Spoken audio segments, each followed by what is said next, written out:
To become a private pilot for airplanes under FAA regulations in 14 CFR 61.103, there are several basic requirements you must meet. First, you have to be at least 17 years old.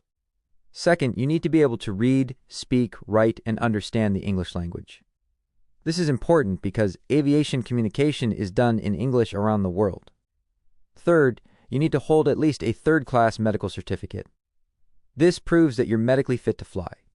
Next, you must receive the proper ground school and flight training endorsements from a certified instructor.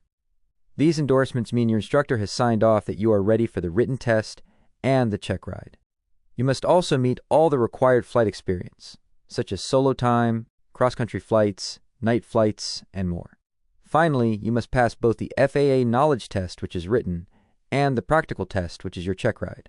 When you complete all these steps, you earn your private pilot certificate. To stay current and legal as a private pilot, you must complete a flight review every 24 calendar months. This flight review consists of 1 hour of ground instruction and 1 hour of flight time with an authorized instructor. The instructor must then endorse your logbook, confirming that you completed the review.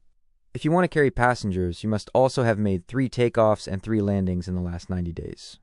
These must be done as the sole manipulator of the controls in an aircraft of the same category, class, and, if required, type. If the airplane is a tailwheel, the landings must be to a full stop in a tailwheel aircraft. And if you plan to fly passengers at night, which is defined as between 1 hour after sunset and 1 hour before sunrise, you must have done 3 takeoffs and full stop landings at night in the last 90 days as well. Remember, current means legal, but it doesn't necessarily mean you're proficient or truly ready. Now let's talk about logging flights. According to 14 CFR 61.51, you are not required to log every single flight. You only need to log flights that are being used to meet the requirements for a certificate or rating, or to show that you've met currency requirements. For example, if you're flying for fun and don't need to prove anything for a rating or to carry passengers, you don't have to log that flight.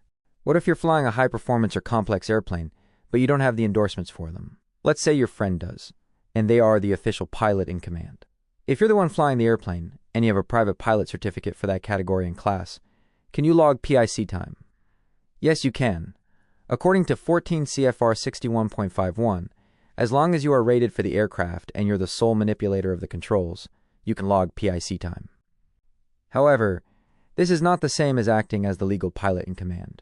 To act as PIC in a complex or high-performance airplane, you must have the correct endorsements under 14 CFR 61.31. So you can log the time, but you're not legally in charge of the flight. It's also important to understand the difference between being current and being proficient. Being current means you've met the FAA's legal requirements to fly. For example, you've had a flight review in the past 24 months and recent landings in the last 90 days. Being proficient, on the other hand, means you are truly skilled, confident, and sharp. Just because you're current doesn't mean you're safe. Proficiency means you are prepared to handle anything in the air with confidence and ability. Always aim to be both current and proficient. One great way to increase safety is by creating a written personal minimums checklist. This is a list of your own go and no-go limits, based on your experience and comfort level. For example, you might write that you won't fly if the winds are stronger than 15 knots, or if the ceiling is less than 3,000 feet. When you have written personal minimums, it's easier to make smart decisions, especially when you're feeling pressure from weather, passengers, or schedules. It also gives you confidence in canceling or diverting, because you've already decided your limits ahead of time. Let's say the airplane you normally rent is grounded, and you're assigned a new one with avionics you've never used before. Should you still go on the flight? No, you shouldn't. Familiarity with your aircraft and all of its systems is critical to flying safely. If you're unfamiliar with how something works, like a GPS, autopilot, or display, it increases your mental workload and can cause confusion or mistakes. This could lead to a loss of situational awareness. So just like not having enough fuel is a hazard, flying with unfamiliar avionics is a risk you shouldn't take. Always make sure you're confident and comfortable before flying. If you move and change your permanent address, how long do you have before you must tell the FAA?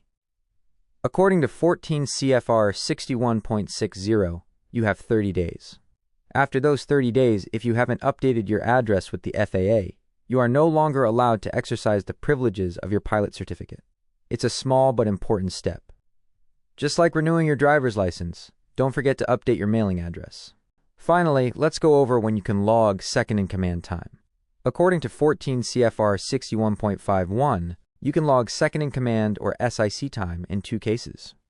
First, if the aircraft requires more than one pilot by its type certificate, such as a jet or large airplane, and you're qualified under 14 CFR 61.55, then you can log SIC time. Second, if the flight is being conducted under regulations that require two pilots, and you hold the right category, class, and ratings, then you can log SIC time. You can't just sit in the right seat and log time. You must be required and qualified to do so.